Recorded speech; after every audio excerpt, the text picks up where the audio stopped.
ღვიძლის გაცხიმოვნებაზეც თქვით, როგორ მოვიშოროთ ცხიმი.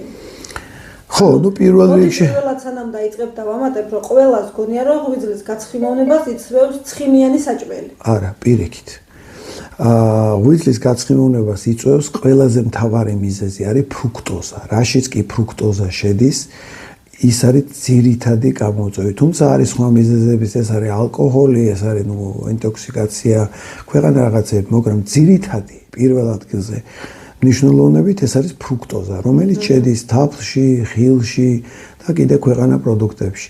მათ შორის ადრე იყო ეს მოსაზრება, რომ დიაბეტით დაავადებულ ადამიანებს ფრუქტოზას ვაძლევდით და სადღაცა ლოგიკით ესეა, რომ ფრუქტოზის შემცველ პროდუქტების გლიკემიური ინდექსი არის დაბალი, თუმცა ფრუქტოზა მერე იქცევა შაქრად, ღვიძლი მაინც შაქრად გარდაქმნის და ეს იყო სერიოზული შეცდომა.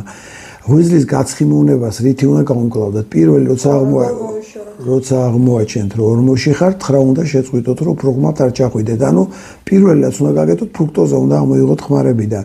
შემდეგ ღვიძლის გაცხიმოვნებაზე ძალიან ბევრი კომპონენტია, ძალიან კარგი არის მოდი ესე ვიტყვი, რომელიც ხელმისაწვდომი მე მეტყვიან რაღაცა კიდე სადვიშოვოთო და ხორცი არის შოვება ვიღაცამ დამწერა კომუნისტების რო გამახსენდა. ეს არის ბირკავა, ეს არის ბაბუაწვერა, ეს არის ჭინჭარი, ეს არის ბოლოკი, ოღონდ ამ ბოლო დროს სამჯერ გადავყარე, ბოლოკში ძალიან ბევრი აზოტი იყო. ნახეთ, ნატურალური ბოლოკი. ეს რაც პროდუქტებინა დაწყებული და ასე შემდეგ, მცენარეული პროდუქტები, ძალიან ბევრი პროდუქტი კარგად მუშაობს, რუკოლა, კომბოსტო და ასე შემდეგ. ამავე დროს არის გლუტატიონი, ესეთი ფორმულარი, რომელიც შედგება ბირკავას და თქვათ რაღაც რამდენიმე კომპონენტისგან.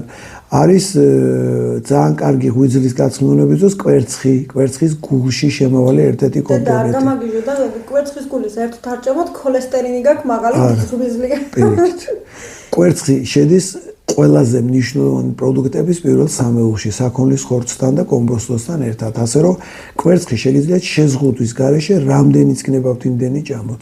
სასურველია ცხიმთან ერთად, ან კარაკით, ან ომეგა-3 შეიძლება? რა აუცილებლად ომეგა-3 შეიძლება კი არა, ბადებინა პირველი ომეგა-3 და კოენზიმ Q10. ანუ ჩვენი ომეგა. ჩვენი ომეგა. მადლობა. არაფერს.